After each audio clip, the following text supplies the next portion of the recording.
Assalamualaikum warahmatullahi wabarakatuh. Waalaikumsalam warahmatullahi wabarakatuh. Good evening, everyone. In this video, I will present three articles. First of all, let me introduce myself. My name is Anggun Pertiwi. I'm from English Education in Universitas Negeri Padang. The first article is about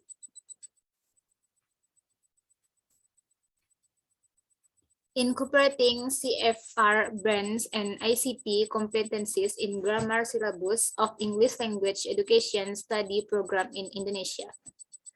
The first one is about abstract. The incorporation of information and communication technology, or ACT, into the educational field has been widely implemented as 21st century skill. Common European Framework of Reference for Language is one of the global standard languages required for global standard.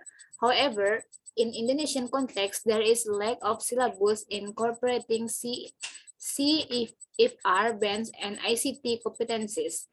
This study explored the CFR levels and ICT competencies incorporating in grammar syllabus of ELESP in Indonesian universities. A content analysis method is used by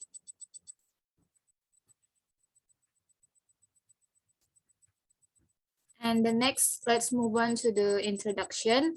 The introduction is about CFR has become a very significant framework for the design of language curriculum and the assessment of language learning outcomes, not only in its home continent. CFR framework and ICT competency were explored without focusing on grammar syllabus.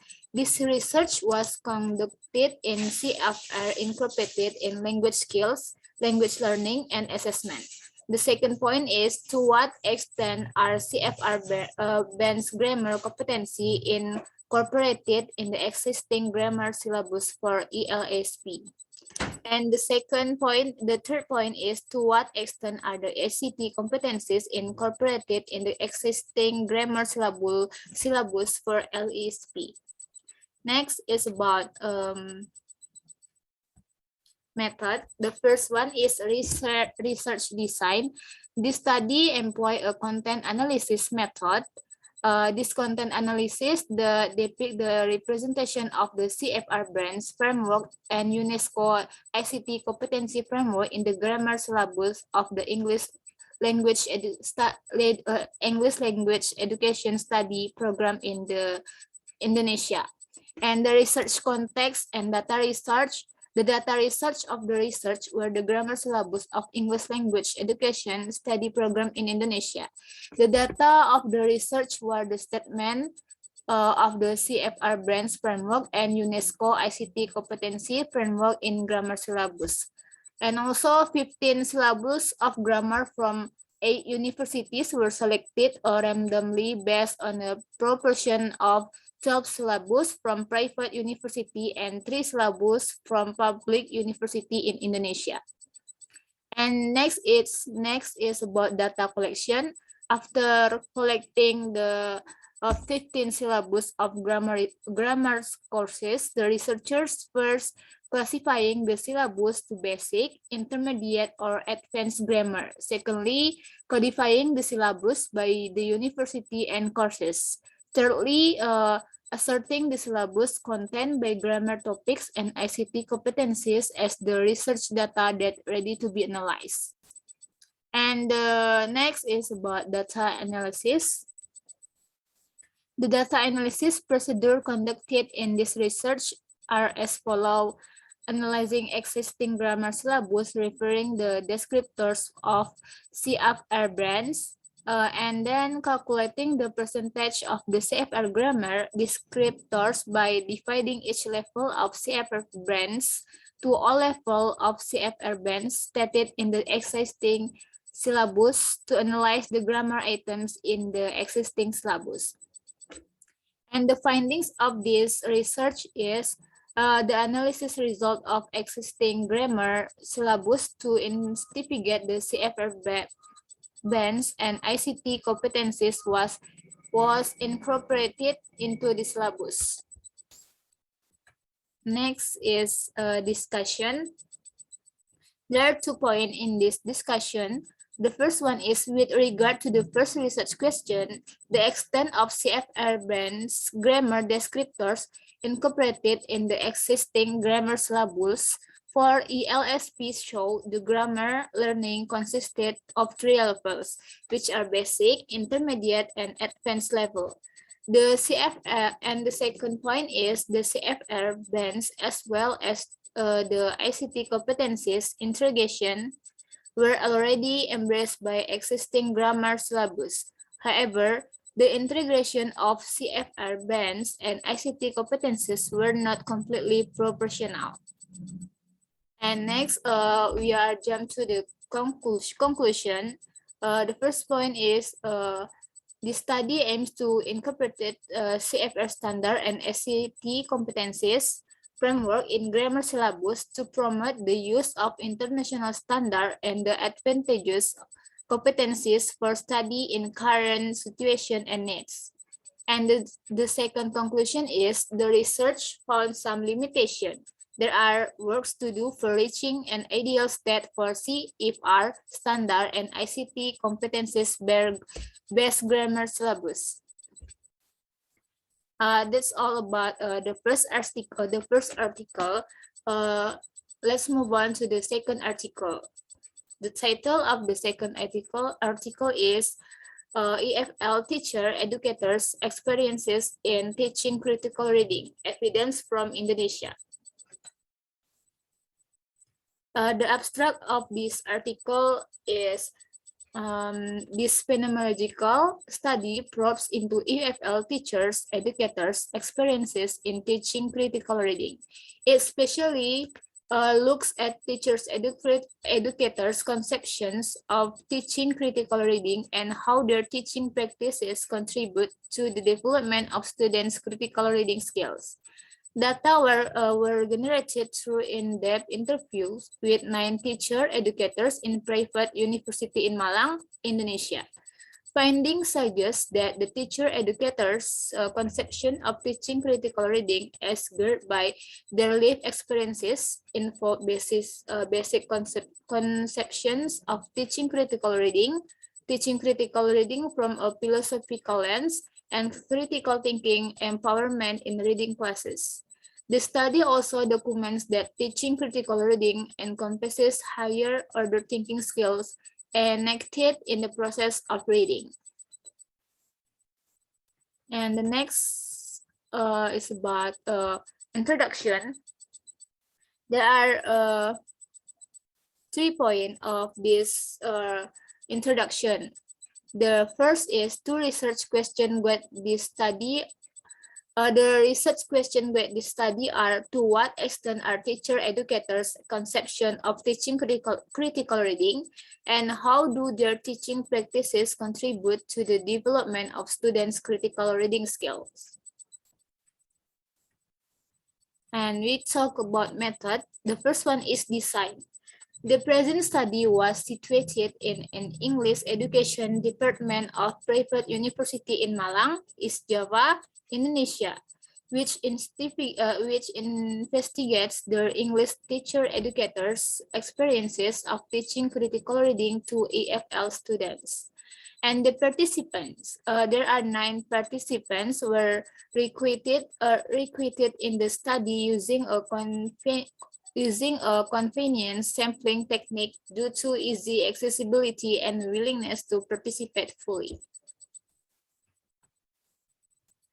And the data collection and analysis procedures. Data in this study were generated through multiple in-depth interviews with the participants. The interview for each participant lasts around 45 or to 60 minutes. All interviews were recorded, transcribed, and translated into English for further analysis. And the findings of this article is detailed into 3 emerging themes obtained from the interview sessions. The first The first one is basic conception of teaching critical reading and teaching critical reading from a philosophical lens. And the last one is empowering learners with critical thinking in reading classes.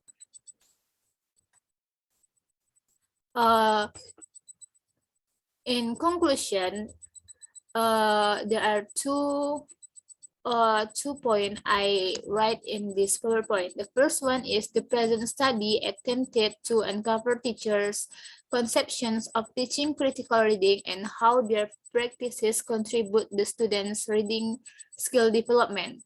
And the findings shed light on the urgency in the teacher education programs to provide particular trainings for teachers on how to understand the fundamental perspective of critical reading and its teaching, the philosophical ideas behind such a teaching practice, and learners' learning needs in a critical reading class. These are the conclusion of the second article. Now let's move on to the third article, or the last article is about the inevitable surge of online learning through the lens of English education lecturers during the unprecedented times. The abstract about this research is the study explores the perceptions and experience of English education lecturers and the inevitable surge of virtual teaching during the pandemic. The study was a qualitative interview study, utilized an interpretive description approach. The data were generated by interviewing 19 English education lecturers based on defined evaluation criteria and an online learning environment. Participants were given 10 open-ended interview questions to find out how lecturers undertook online teaching during unprecedented times and perceived some changes in the teaching and learning process. The findings showed three themes emerged from lecturers' perspective during the shift to online learning. And we come to introduction. The introduction is there has been ample research pertaining to online-based education or online learning. However, very few researchers focus on the big picture that English education lecturers experience and perceive in their field of teaching that may provide pedagogical implications for future readiness. That being the case, the researchers aspire to answer the following research question. The first one is, how do English education lecturers undertake the inevitable search of carrying out online-based learning? And then the second question is, what are the major changes that English education lecturers perceive throughout the process of shifting to other modalities? These questions are why the researchers do this research. Next, we talk about the method. The study contains the nature of qualitative study because it allows flexibility and subjectivity that enhance the study. In investigating informants' experience and perceptions, the qualitative method is suitable because it helps researchers explore deeper. And the methodological questioning. The methodological question of this research is on empirism or positivist ethics because it will explore human perspective and experiences based on natural experience. And the third is research design. The study is a qualitative interview, and this design was chosen to explore participants' experience and seek their perspective to reach a deeper understanding and gain in-depth information about the specific topic.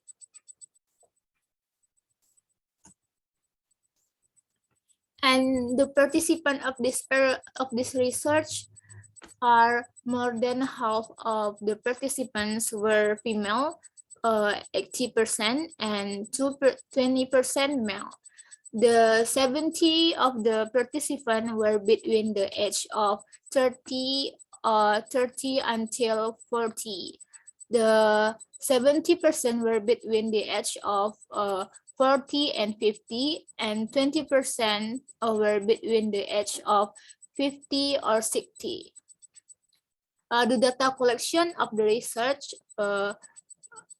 is study from semi-structured interview. All interview questions and prompts were added based on pilot interview. And then the data analysis. The researchers manually transcribe, checks, and analyze thematically utilizing the following three key stages. The first one is familiarization, categorization, and classification from the original data. Next is about findings. The findings support previous studies which stated that blended learning will be the main focus in the supporting the curriculum. Shifting to different modalities give a strong influence to make some changes in teaching the English language in order to continually build a productive teaching learning process. There is a need to integrate multimedia technology and English knowledge to continue to find the right process so that the students being taught online can follow the lessons.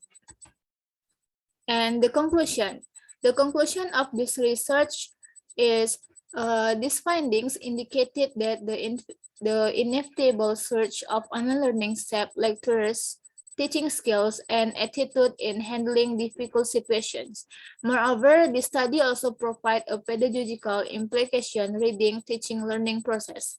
These pedagogical implications are drawn as a result of the present study. Okay, I think that's all from me. If you have any questions, please write the question in the comment box. Thank you.